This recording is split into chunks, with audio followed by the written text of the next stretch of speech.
What up, YouTube? Welcome back to another episode. This is gonna be a little bit different than most of the videos because we usually talk about forex and some indices and things like that. But this is gonna be all about stocks, the stocks to buy coming up.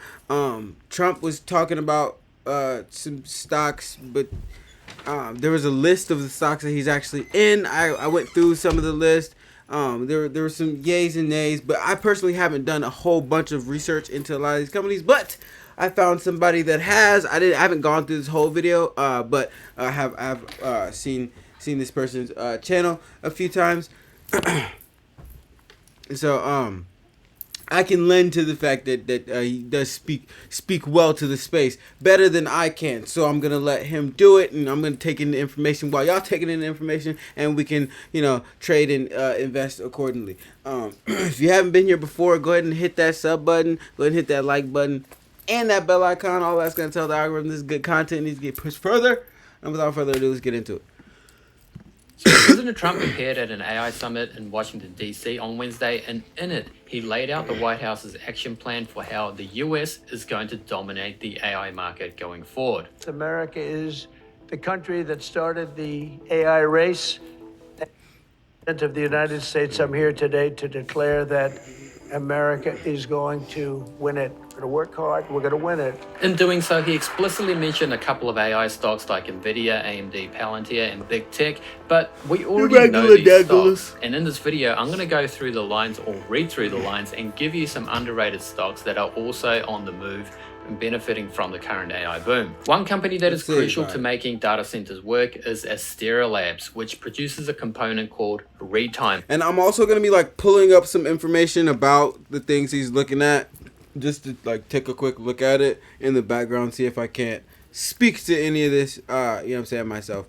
Retimers allow for high-speed data transfer inside these data centers and enable the use of less expensive copper cables over longer distances while maintaining signal quality. As data speeds get faster and more servers are required for ever-expanding data, retimer manufacturers like Astera Labs are seeing strong growth in revenue and earnings. If we look at the chart since its IPO last year, Astera Labs is currently recovering from the market downturn earlier on in the year, but it looks set to thrive as an under-the-radar pick and shovels AI play. Going back to the presentation, President Trump then talks about how the AI industry needs things besides data centers in order to flourish: power plants, transmission lines, and chip manufacturing facilities. First, let's talk about power plants. Data centers are growing so fast that existing grid infrastructure... Okay, just a quick note on Astera Labs, just off a glance. Granted, I know that'll be a little bit... It is recovering. I know what I'm looking at came out from when it was a little down with the rest of the market. But get this. Price to sales ratio is 15.6. Significantly above the industry average of 7.1 with Astera Labs. So, I mean, the fact that it's already down 48% year to date, I guess means, it has a lot of room to recover, I would say. But they do have a strong demand for partnerships. They're gonna be partnering with Nvidia, AMD, Micron, Intel.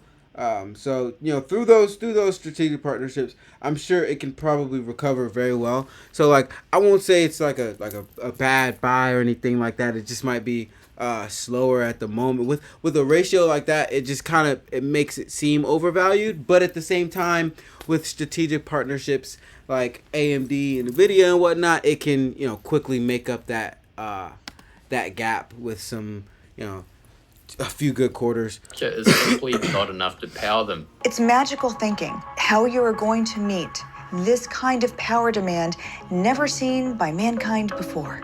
We are at the precipice. There's a temporary solution to this impending power shortage crisis, and that is to have your own power generation on site. Enter the natural gas turbine. Manufactured by companies such as GE Vernova, this allows data centers to bypass the grid and is great for areas where grid capacity is constrained or electricity costs are too high.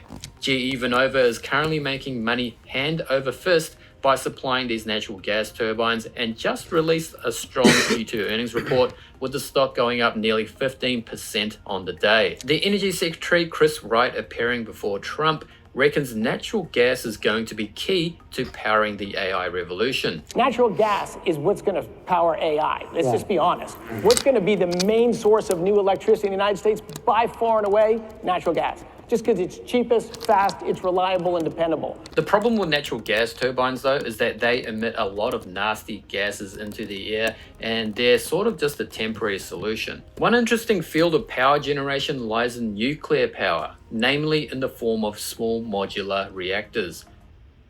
Introducing No! Iron Beam, Not a bright ads. choice for I don't support these ads. I do not support these ads. I only have my own ads on this channel. Yeah, y'all gotta hit that sub button so I can get my own ads. Smaller than your traditional nuclear power reactors, and President Trump specifically mentioned them in his address. It's long-term, it's inexpensive, it's safe. What they've done is really amazing. So we opened up the industry, very strict rules, but we opened up the industry, and some of you are going to choose nuclear over oil and gas or whatever it might be. A leading stock in the sector is Oklo, which has ties to both the Trump administration and AI luminaries such as Sam Altman, who used to be chairman of the just company. to give a note, Oklo's stock, a note on GE. Just after taking a look at GE myself, it's strong. Margins are great. They could get a little bit of a hit for their performance just due to more competition in the space, but they have a lot of room for growth. So like other analysts are just pointing at better price targets than like right now where we're at. So we could see more correction in the general market as a whole, and that might probably give up a better opportunity than like if you go look at the price of GE right now and you buy it. Right? has already gone up nearly 3 times this year, but if the momentum keeps up, we could see continued growth in the share price. Doug Burgum, Secretary of the Interior, and Chris Wright, the Energy Secretary, says the Trump administration is highly supportive of small modular reactor development, but admits that the industry is still in its infancy. But President Trump signed 4 executive orders on nuclear about 6 weeks ago, and there's been a flood of capital, fresh capital coming in. We've got a bunch of venture capital going towards, over close to a dozen different SMR startups. We will have 3 next generation Gen 4 reactors critical in Idaho National Lab next summer. We're supplying HALEU, the fuel for these next generation reactors, we've already committed to 5, and we'll give it to a dozen of these next generation reactor companies. Another interesting stock is Bloom Energy, which provides fuel cells that power data centers. The company just announced a partnership with a leading data center provider, Oracle, to provide power to these rapidly developing data centers in less than 90 days. I'll say I've already like looked into and had people tell me about and send me articles on and whatnot. Oracle's on fire with just the partnerships, the development. Salute to their whole team. Bloom Energy will be releasing earnings next week, and I suspect it'll be a cracker if the price action is anything to go by. And you can't build data centers without a few crucial materials: copper for wires and rare earths for semiconductors. When it comes to where all of this back and forth tariff drama and whatnot comes into play, this is where we see human stupidity kind of hinder human productivity, because rare earths are more expensive right now and are probably going to be more expensive for the at least foreseeable 6 months. You know what I mean? So this just kind of bottlenecking the industry in from chips to robotics. I mean, of course, there's a whole lot of industries being bottlenecked, right? But what we're talking about here, chips, robotics, things like that, getting bottlenecked because I'm not gonna say Trump had a shitty plan. Excuse my language. but it was a poorly executed plan. You dig what I'm saying? And I'll leave it at that. Copper, already it is in a bull market. Copper futures traded in the US have gone up over 30% over the past 6 months. And if Trump keeps raising tariffs on it, it might climb even higher. This will help copper miners such as Hudbay Minerals, which has a big copper mine coming into development in Arizona. Copper stocks aren't popular amongst investors, but history shows that during a bull market in copper, which we're in now, copper miners can go up a phenomenal amount. If we go back 20 years to the last big copper bull market, Hudbay stock went from a bottom of $1 in 2004 to a high of nearly $30 3 years later. And rare earths have been in the headlines recently due to China using it as a bargaining chip for negotiating tariffs, and in response to that, and to reduce America's reliance on such metals, the US Department of Defense last month announced an unprecedented $400 million investment into MP Materials, a rare earths miner in California. This is unprecedented because the US Department of Defense has never directly invested in a publicly traded company in normal times. In fact, this stock was in my top 30 momentum stocks report for the month of July. Click the link in the description below. Well, if the government behind it, they won't let it fail. They'll just print more money for them if they have to. So I guess there's a surefire for your portfolio.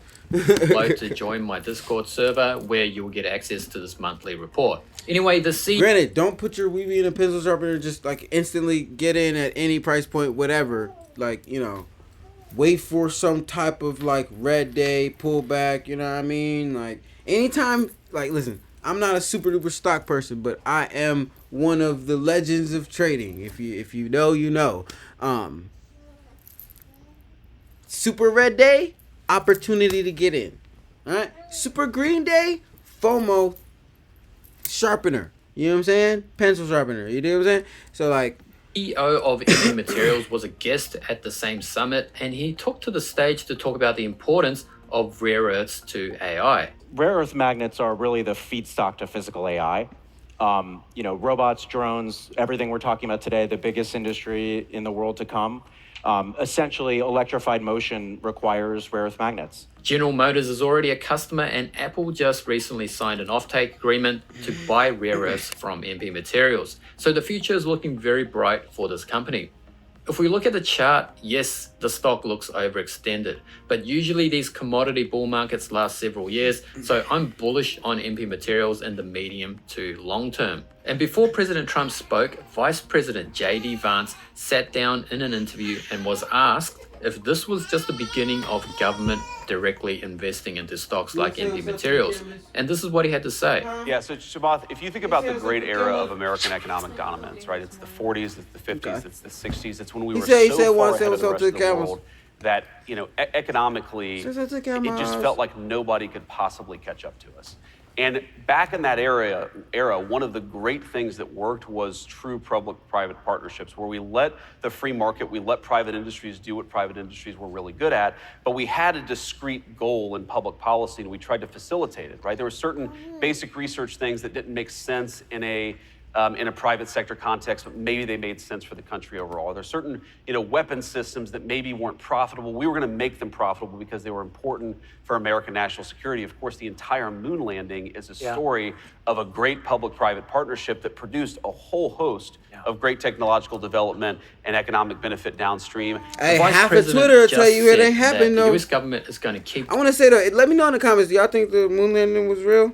And, like, for the people that are like, you so stupid if you think it was real. Listen, I think it was real because of the fact that there would have only, like, simply, not because I trust the government, not because of any other trust in the government, simply due to human error, okay? You understand? There was a lot of people involved with the whole thing, whole shebang. You would have had to convince, like, 20,000 people to all stick to the same exact story and nobody do a video in 15 years saying, yeah, no, I was there and it was it was fake for sure. Like, you know what I mean? You got people that said that they talked to people about it. You got people that said that, oh, they came to this person, they came to that person, but like nobody that was there be saying it was fake. You know what I mean? So like that's my delineation of it. But let me know in the comments if y'all think the moon landing was fake and why. And give me a good reason why. Doing more deals like that.